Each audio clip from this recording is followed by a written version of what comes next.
ओम शान्ति। हजुर जहाँ बस्नुभएको छ पहिला आफूलाई शारीरिक अनि मानसिक रूपमा आराम महसुस गर्नुहोस्।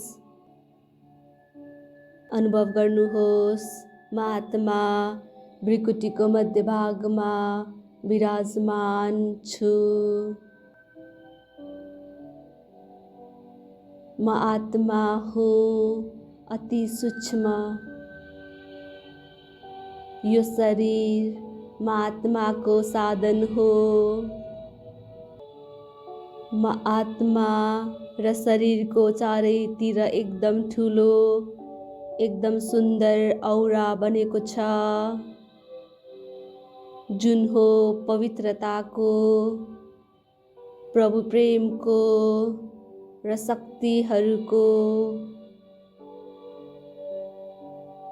म आत्मा तन मन सहित यस औराभित्र सुरक्षित छु।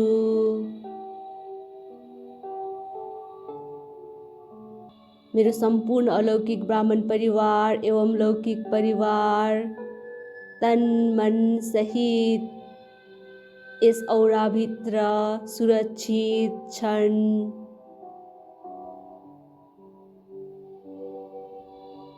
यो संसारका सबै जीव आत्माहरू र प्रकृतिका 5 तत्त्वहरू धरतीमा वायुदेव, आकाशदेव, जलदेव र अग्निदेव यस औराभित्र सुरक्षित छन्।